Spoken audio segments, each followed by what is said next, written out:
We had cloudy skies this morning, but as expected, partly cloudy skies right now. So we have a nice rest of the afternoon on the way. Overnight tonight is going to be quiet. We'll have clear to partly cloudy skies, low 15 Sioux Falls, 12 Aberdeen, 19 in Pierre, 25 in Rapid City. Then tomorrow, a nice quiet Friday. Partly cloudy, 35 in Sioux Falls, will be melting some snow. Aberdeen 35, Pierre 42, Rapid City will have some clouds, maybe light snow shower, and 41 degrees. We'll have your weekend forecast in just a couple of minutes. KELOLAND News starts now.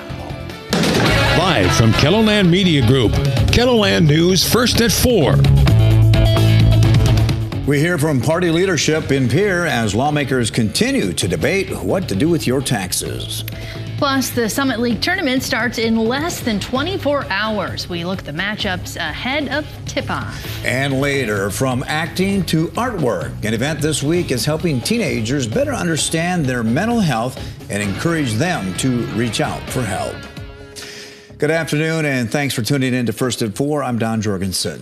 And I'm Kelly Volk. The proposed statewide tax cuts were a big topic of discussion during today's news conferences with Democratic and Republican leadership in Pierre. Democrats are worried that there won't even be some kind of tax relief passed this session, with lawmakers working on several different proposals. It seems as though the House Republican caucus is really locked into a decrease in the overall sales tax. The Republican Senate caucus is really locked into sending out $300 checks to those who already own property. And we're coming together as a compromise saying, why don't we really take 2 cents off of the sales tax on food? However, Senate Republican leader Casey Crabtree says he remains confident there will be a tax reduction approved during this session, even as the two chambers work on different approaches. Do we maybe disagree slightly on what this tax cut, relief would look like? Yeah, but I think that's a good part of the process, and we'll work through that. Governor Kristi Noem has criticized lawmakers for defeating her bill that would have removed the state grocery tax. KELOLAND's Tom Hansen was able to talk with the governor, who says she would support a ballot measure. We'll have more of his interview with Noem coming up tonight at 6. A bill to invest $2 million into suicide prevention for kids and young adults is headed to the governor's desk.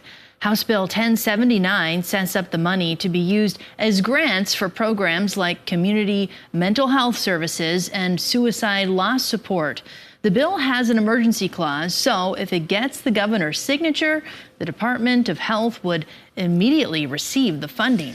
Another bill waiting for the governor's signature would increase the Opportunity Scholarship. The bill would provide $1,000 more to new recipients to pay for tuition at universities, colleges, and technical schools. Current recipients would continue to receive a 4-year total of $6,500. Republican Senator Ryan Maher said that the program currently receives enough funding and won't need additional money for a few years. Well, let's get a check of your weather. Pretty quiet out there today. Seems like it. Today is quiet. The next couple of days are quiet for a majority of us. This afternoon, getting plenty of sunshine. Right now, Sioux Falls is sitting at 30 degrees with just a light wind.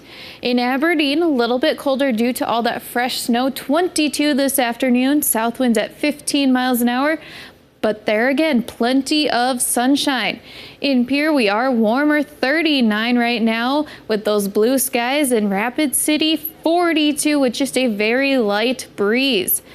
Here's a peek at some of our current temperatures. We are much below average for this time of year in eastern KELOLAND in the 20s, but we do have 30s and even low 40s out to our west. But we also have a winter weather advisory in place for tomorrow across the southern Black Hills, including Custer, where we could see 3 to 6 inches of snow possible. And snowfall rates at 1 inch an hour could be seen along Highway 385. For tonight, though, mostly clear to partly cloudy skies, 15 in Sioux Falls, 12 in Aberdeen, 19 in Pierre, and 25 in Rapid City. Tomorrow will be just a little bit warmer with partly cloudy skies, 35 in Sioux Falls and Aberdeen, 42 in Pierre, and 41 with those snow showers possible in Rapid City. And Saturday, mostly clear skies, 35 in Sioux Falls, 32 in Aberdeen, 44 in Pierre, and 42 in Rapid City. We'll have more snow in the forecast coming on Sunday, and again by the middle of the week. We'll have more details in just a little bit. All right, thanks a lot, Megan. The Nebraska State Patrol sent out an alert today, letting parents know that it's aware of several 911 calls about school shootings that have turned out to be fake. Authorities say that there's no credible information that any such school shooting has taken place in Nebraska today. The State Patrol is assisting local law enforcement and school districts that receive these calls. Now, just a few months ago, several South Dakota schools were also victims of a so-called swatting calls. This is when people make fake phone calls in order to have a large police response or a SWAT team respond to an area. 2 men face serious charges following a violent attack of a transgender woman at a Minneapolis light rail earlier this week. 19-year-old Keaton Morris and 23-year-old Kevin York both face felony charges of robbery and assault. The victim was taken to the hospital with a serious head injury, fractured rib, and other injuries. She was later stabilized by medical staff. Investigators are worried the attack is due to anti-transgender bias. A social support group for trans youth in the Twin Cities says more teens have been reaching out since the attack. Most of us, even if we've never been physically attacked, have felt the threat of being physically attacked. And so this brings up a lot of personal trauma. Police are still looking for a third suspect. Well, Nebraska lawmakers have introduced a pair of bills that would protect trans people and their right to express themselves as their preferred gender. One would ban any discrimination at work based on sexual orientation or gender identity. The other bill would ban conversion therapy. With an overwhelmingly conservative body, it's hard to guess what the fate of these bills will be, but some of the senators behind the bills have promised to keep up their fight. The city of Storm Lake, Iowa is receiving a $10,000 grant to study childcare in the region.